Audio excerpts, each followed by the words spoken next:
I will preface it by this. There is a difference between an elder law attorney and an estate planning attorney. Did you all know that?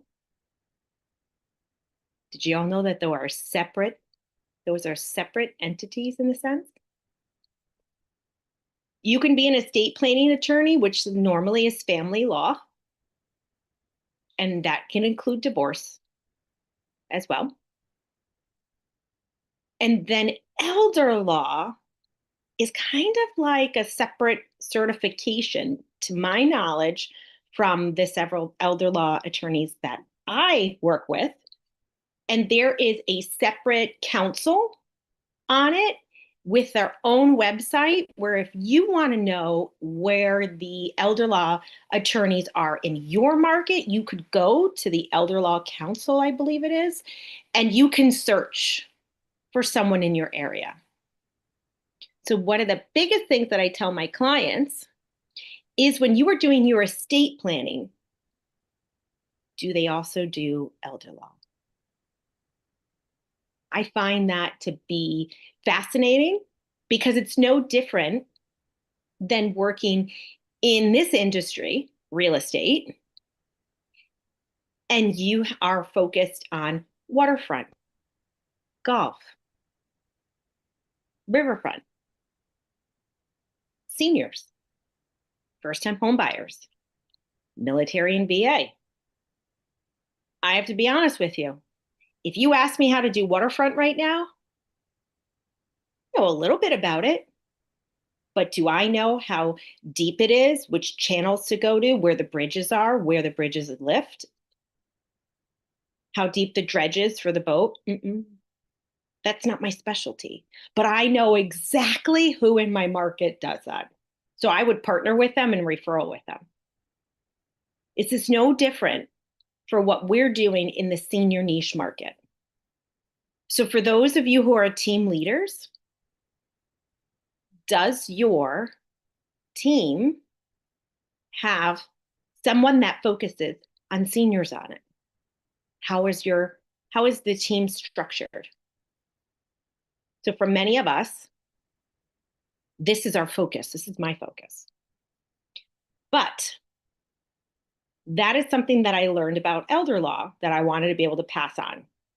So does anyone have any success stories on how they've partnered, just real quick, one or two, 30 seconds or less, on how you've partnered with an elder law attorney in your market? Yes. I've done a seminar with an elder law attorney. I mean, they've done the seminar and I hosted it, just talking Mhm. about how to avoid probate and the best way to have the home owned so they don't run into issue when the parent passes. Absolutely. And And one of the things that we have to be mindful of is every state is different. And when you have someone who moves to your state, there's a lot of movement around the US right now. I belong I belong to a couple of different organizations. And one of them is the heat index map. I got to think of the name of it. So just give me a few minutes because I'm focused on this. And there's that Altos. Has anyone seen those Altos? They're really cool. They're the ones that do the charts that are horizontal, and it says where people are moving to, what cities, and what people are moving less to, and how they're ranked. They do a lot of where people are moving to. And I like it because I like to know where people are kind of relocating to. So our market down here in Southwest Florida is vastly different than where my sellers want to move, which my sellers want to move back up to Massachusetts. Two completely different markets happening right now. Things are flying off the shelves up there, inventories low, and it's two different things. However, their elder law documents were done here in Naples. So I tell them, when you move, you have to have someone up in Massachusetts look at that. not your attorney down here, because the laws change from state to state. Laws changed after about, I think it was like 2010 to 2012 on power of attorneys and durable power of attorneys. So that's something else. When were they done? So one of the most meaningful, impactful ways that you can work with elder law attorneys, the simplest, the easy, probate. How many probates have they done in the past year? How many did they do? And they could tell you, I did 10 or 15. Great. Who did you partner with for as a realtor? Ask them. Don't be afraid. I know these are uncomfortable questions, but this is where we start to really shine and you grow. You got to ask a question. The next question is, how do I get to the top of the list for your next probate? Because we have a reciprocal partnership and I have provided you with XYZ referrals for estate planning. And I really would like our business to flourish together. And you ask. You do a seminar, a workshop, a webinar, lunch and learn, a breakfast, whatever you want to do on the 3 ways to avoid probate in your market. And you can talk about how you assist with moving seniors and helping families that have lost a loved one through this process. Down to what happens when they have to fill out the seller's disclosures, because every state is different. And it is a family member doing it for someone who has passed away, and what the process is for that. I mean, you want to go deep into that process. How is their name written when you have to do that on a listing agreement? Is it homeowner's name, Mary Smith's personal representative, Bonnie Smith? What you're showing them is how you are tied and connected. So that is one of the easiest things that you can do.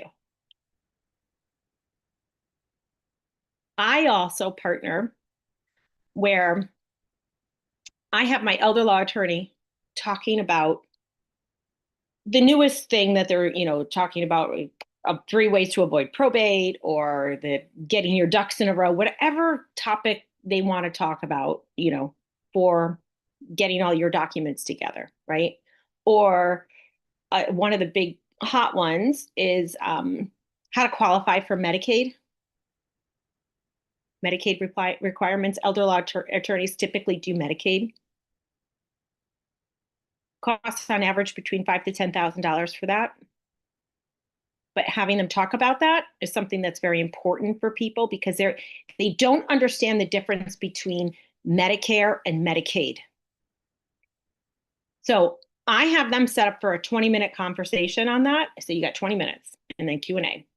I start out and I talk about a 360-degree view of selling your home, down to avoiding capital gains, what's a DST, and a 1031 exchange. We will be having specialists come on our platform to talk about these things as we kind of progress through. Right now, we don't want to overwhelm everyone, but there are some new laws from the big, beautiful bill that have made DSTs very attractive to people, and 1031 exchanges where they don't actually have a property to manage. They go into a fund of like a big apartment complex or something of that nature. There's a lot of different opportunities on that where they can have income come in. So say they have, I know I'm going on a tangent, but say they bring in $2,500 a month. They don't really want to touch their savings. but they have to get up to $5,000 a month. Well, how are they going to get there? Income producing property. Opportunity for another sale. You got to think, not you can't just look at the sale. You have to think through the sale on how you could take one transaction and turn it into multiple. I've done that. I've turned one into four multiple times. Okay. That's a different topic. So I talk about these things at a very top level. And I just have simple slides and I go through in about 10 minutes. And my last slide that I always have, and I introduce myself, like I really get into the audience. I ask them questions. It's something. Who wants to know a market update? Anyone here care about that? They always raise their hand. If you started out with that, you would get a snooze fest. But if you end with that, you will get buy-in from them. I did 30 presentations last year. Kind of like have this thing down on, pretty well patterned down. You end with that. And so you start asking questions. What's important for you? They'll tell you. You just have to think on your feet real fast. But I always have a slide on what's going on in the market. And I compare that to a national market. And I also compare it to 2019 because that's pre-COVID. And that was considered to be a normal market. But no one's talking about that. No one's talking about in my market in 2019, average days on market was 96 days. In season and off season was 104. I know that. But we're rounding over 100 days on market right now, and everyone acts like the sky is falling. Short-term memory loss for people on that. However, that's what I do. So I give like a quick synopsis, 10 minutes, no more than 8 slides. That includes it about me and a Q&A. And then I introduce my elder law attorney. And here's our keynote speaker. It will get you clients. People will start talking. I want to learn more about capital gains. I'm selling my house for $1 million. It's worth $1 million on Zillow. I bought it for $274,000. What do I do? How do I do that? Now, first off, before I go any further, has anyone had an experience with that? Has anyone have any questions on what to do for their clients if they have a huge gap like that in capital gains? Have you experienced it before? I haven't. And again, just like trying to, coming into this niche, I don't really understand capital gains, how they work, I mean, I know you can, kind of, there's ways to avoid them, but I just don't really I can't wrap my head around it, Felicia. Simplest way, because I talk about this all the time. If you're single, 250,000 is your allowance. If you're married, 500,000. It's a one-time exemption from the federal government on capital gains. If they've already used it, they can't use it again. It is what it is. If they haven't used it, they can. Now, I've had people who made $1 million in profit. It happens. Think about what's happened after COVID. Down here, anywhere else, their house went up 250%. It's crazy. And they're like, well, great, the 500,000 will cover some. What do I do for the rest?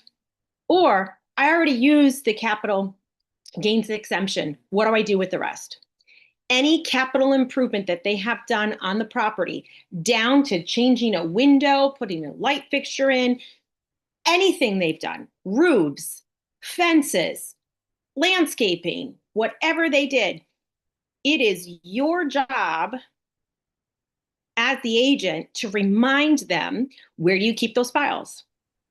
And they normally have a whole indexing. This is interior, this is, I've had clients that are very, very neat. Interior, exterior, I got everything right here. I literally go through that with them and set up an Excel sheet for their CPA.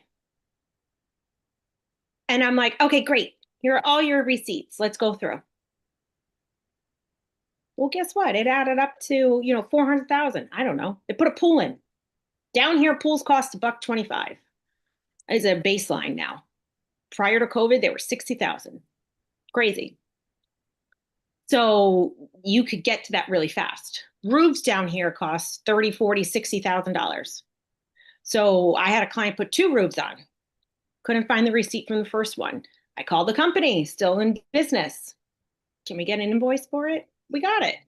There are ways that you can help your clients that make you so valuable. And it's right here at your fingertips. And they will write glowing reviews for you because you went the extra mile in what you're doing to help them. So Cindy, I see your hands raised. Yeah, I was just going to share my mother-in-law passed and she bought her house for $83,000 many, many, many years ago with her first husband. She married my father-in-law. And so they bought it, I don't know, for sure, at super low price. It sold for around 900,000. So, we had that gap of about 400,000. Well, of course, they've owned the house since the 60s.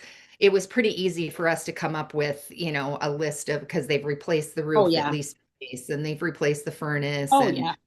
and so I've been in that situation many times, but I don't have clients in that, multi-million dollar price range that are looking at that. But they were not very good at keeping records. So we had to be very creative to come up with, Yep. and also she had passed and she owned the house for 25 years before he moved in. Yep. So, but And we were able to do it. that They were in good happens. shape. Mhm. Yeah.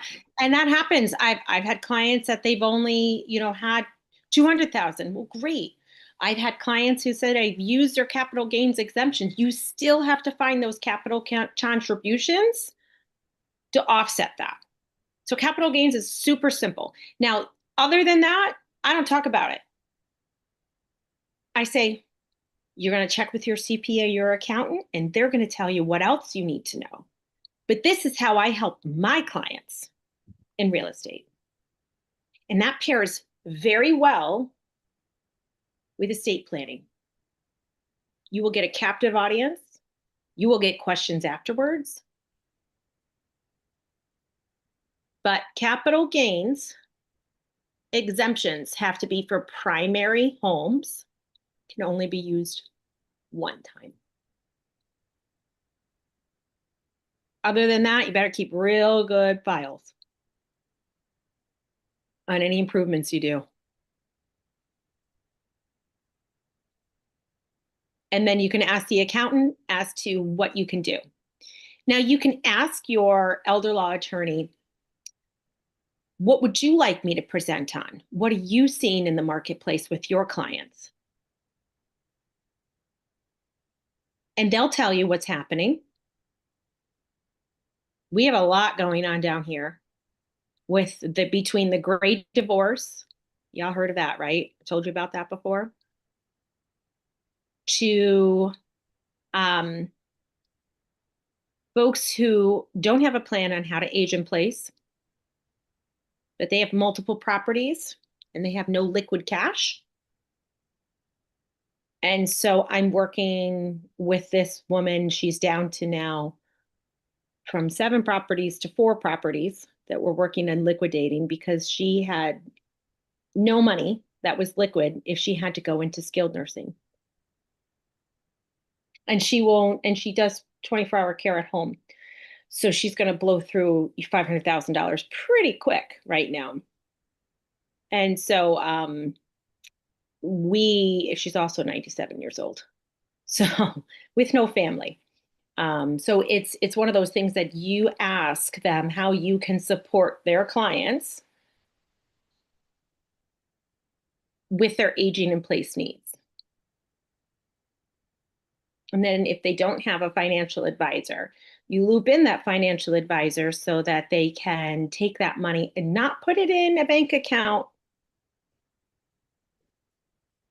Remember, majority of banks, the limit that FDIC will cover, that's the insurance, is $250,000. I know this very well.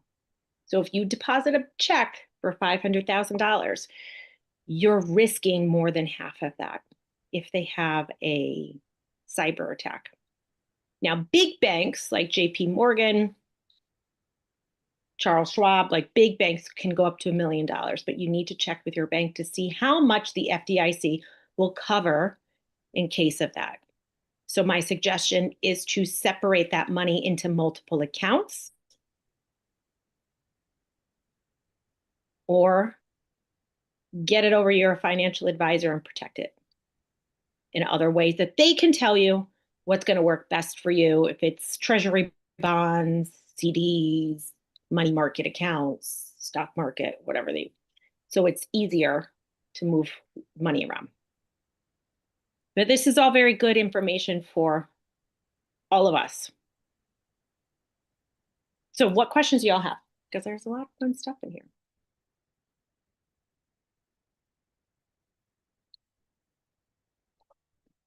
Heather, do you feel a little bit more comfortable about capital gains?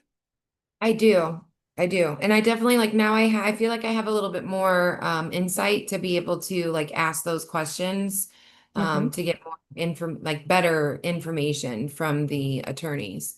Um when you can you share how you broke into that as far as with the attorneys? I know like we've been told like we just, the meeting with Paul tells us all the time to reach out to the title. My my problem with reaching out to title and using title as that handoff is the title companies here, we again, you can kind of, I'm sure all of us can relate. There's an abundance of realtors, and the title companies have their favorites. Not saying that I'm not one of them, but going to the title company to try to have that warm introduction or referral is like very slim for me to as an opportunity here locally. And if it did happen, the opportunity for me to be able to procure that attorney as any level of a partner is again slim to none because they all have preferred people they're working for. So I wasn't sure if you could give any insight on how to speak with either the elder law or the estate planning attorneys without having to go through that middleman of like the title, just approach them directly, or if there's another middleman that you would recommend. Your best source, well, there's a couple, but your best source for elder law attorneys, that's all at your fingertips right here. I mean, it's like right here. I'm like, oh my God.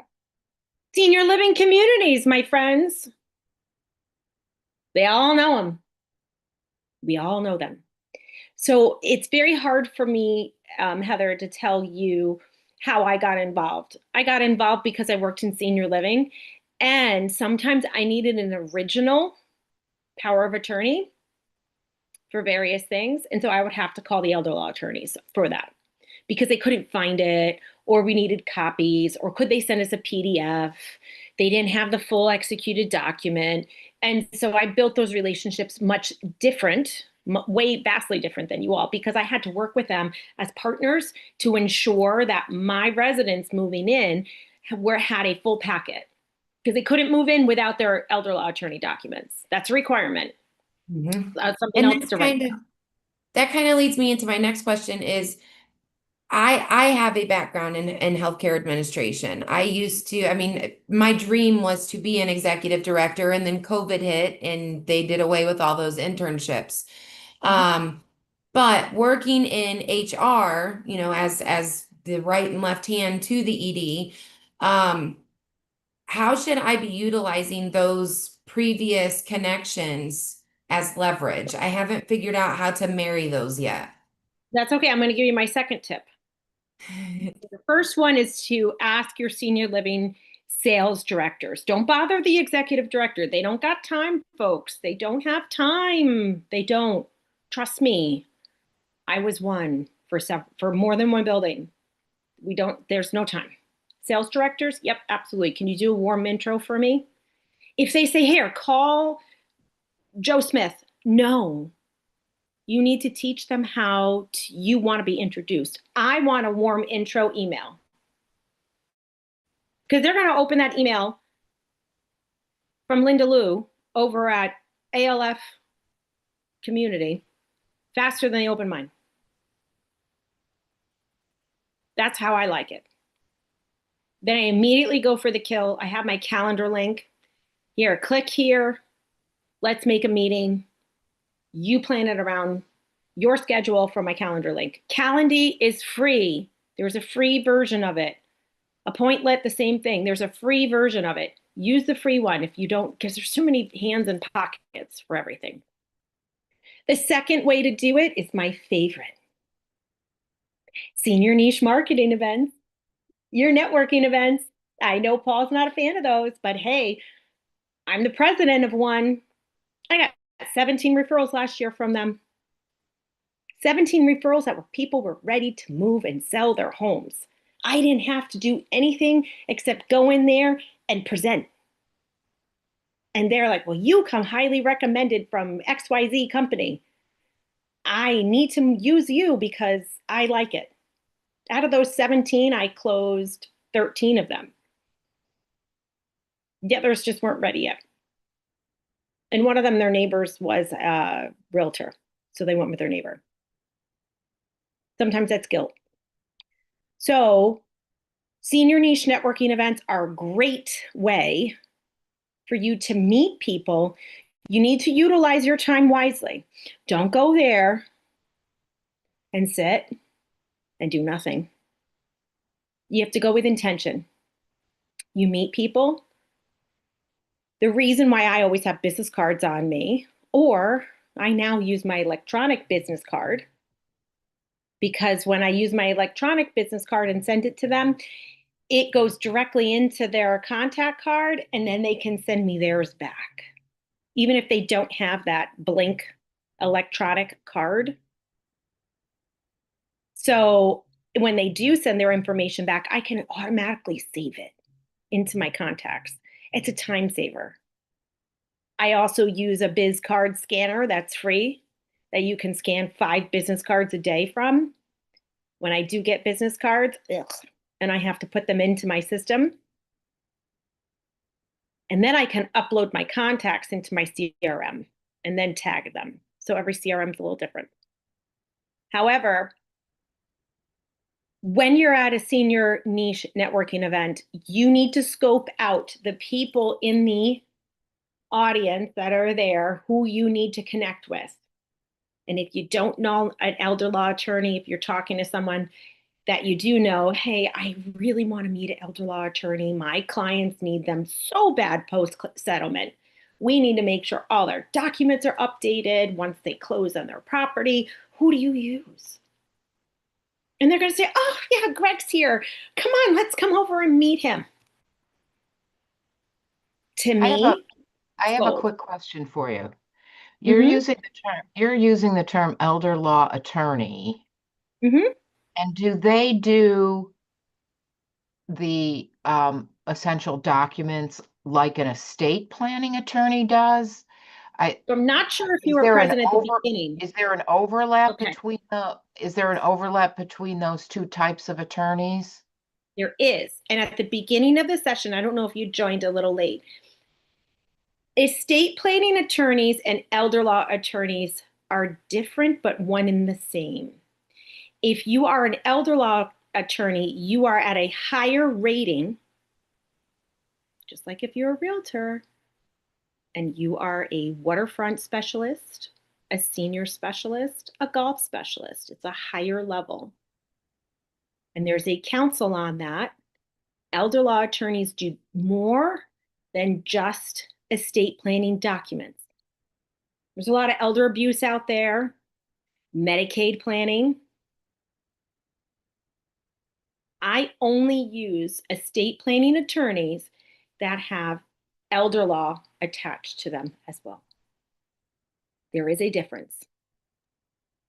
No In the different. state of Minnesota, there is only one. There's a difference. So that is something that they do the same documents. But I've helped elder law attorneys that have done documents and completely messed them up, or estate planning attorneys. And an elder law attorney looks at them and is like, oh my God, these are terrible. trust, all the fun stuff. They have to be done properly. So it's just no different than having a specialty. If you're family law, divorce attorney, litigation, criminal, I wouldn't go to an elder law attorney to help me if I was a criminal case, right? You need someone who's a criminal defense attorney. Same difference. Now, if you don't have that, Cindy, you got to use what you have. But that, I've lived in 2 states, Connecticut and Florida. And I knew that up there and I knew that down here because I worked in the industry. So those are my 2 ways that I really do meet people face to face. If you do not have a senior niche networking group in your area, create one. Ask me how. I have a whole presentation on that. I help people do it all the time. It's not hard. I'm asking. Yep, we could do a whole class on that. I've done it several times. It's very rewarding, and you as being part of the leadership team, referrals come to you naturally because you are setting yourself aside and apart from everything. Now, in my market, we're blessed to have a ton of networking groups for seniors. I focus on mine. I can't go to every one of them. I don't suggest going to BNI, Grow Group, Master Networking. No. You pick one that you have a commitment to. Now, Barbara, I saw you had your hand up before, but we're a few minutes over.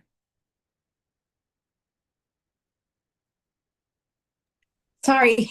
No, I wanted to circle back on the capital gains and let Heather and everyone know that back in July, Corey had a workshop on it. And in fact, I was the only one there, but he recorded it and it was excellent. If you want to look it up in the Kajabi platform. Yep. Yeah. It is, he does a ton with that and he did a great job. You're right. And I just couldn't remember, but thank you for when that was, because there's so much fun information on that, but you just want to top line it and let them know if they need to talk with a person, if you need to talk with a 1031 exchange person, have someone on queue. If you don't have one, we have plenty that work nationwide on this that can help answer questions. Because once it gets into the accounting stuff, we stay in our lane, people. Just like with senior living, we're not placement. We stay in our lane. Our job is to help with the real estate. So we stay in our lane and refer them to our team members. That's how you feed your team members. That's how they feed you. A well-fed team is a wealthy team. All right. Any last thoughts? I know we're 7 minutes over. Sorry. Good stuff today. I hope you all found this helpful. I'm glad that Lacey asked that question. I invited her to the call, but she did not join. So I'll make sure she watches the replay. She could have been busy. But if you have a question, post it in our Facebook group. We could get a lot of those questions answered quickly for you. Or if you have something that you want to talk about as a topic, message one of us. My text is the best way to get to me. I'll put my phone number in the chat because I only check Facebook Messenger in the morning, typically. That's my time. And then I don't see it. And I miss stuff all the time. And my brokerage is now on Slack, and that's even worse because they're like, I sent you a message on Slack, and Heather, I'm like, I hate that. I do not like Slack at all. I don't either. But I'm missing stuff because I'm not checking my messages on Slack. So it's just, we're all creatures of habit. We really don't like change. We say we do, but we really don't. Agreed. All right, my friends. Well, I hope you all have a fabulous day. Donna said, what is Slack? So Slack is like a workplace. It is a way for companies to communicate with each other. And our brokerage used to use Workplace, which was like a Facebook. It's part of Meta, but Meta is doing away with it. And it was just a communication forum where you could have groups kind of set up like Facebook, but it was just for the brokerage. It was great because you can have little niche topics and here's my new listing and here's my open house. And does someone want to sit an open house for me? And it was just a great thing to do. And now it moved over to Slack, which is similar, but way different in the way everything looks. And so we're trying to get used to using it. And when you've used something for so long, I think it's hard for everybody because it's hard to find things. So it's just like a kind of like, remember AOL Online, the instant messenger, where I would be at my desk and be like, what's happening for lunch today? All right, my friends, well, have a great day. Thank you so much. And I'll talk to y'all soon. And my cell phone's in the chat.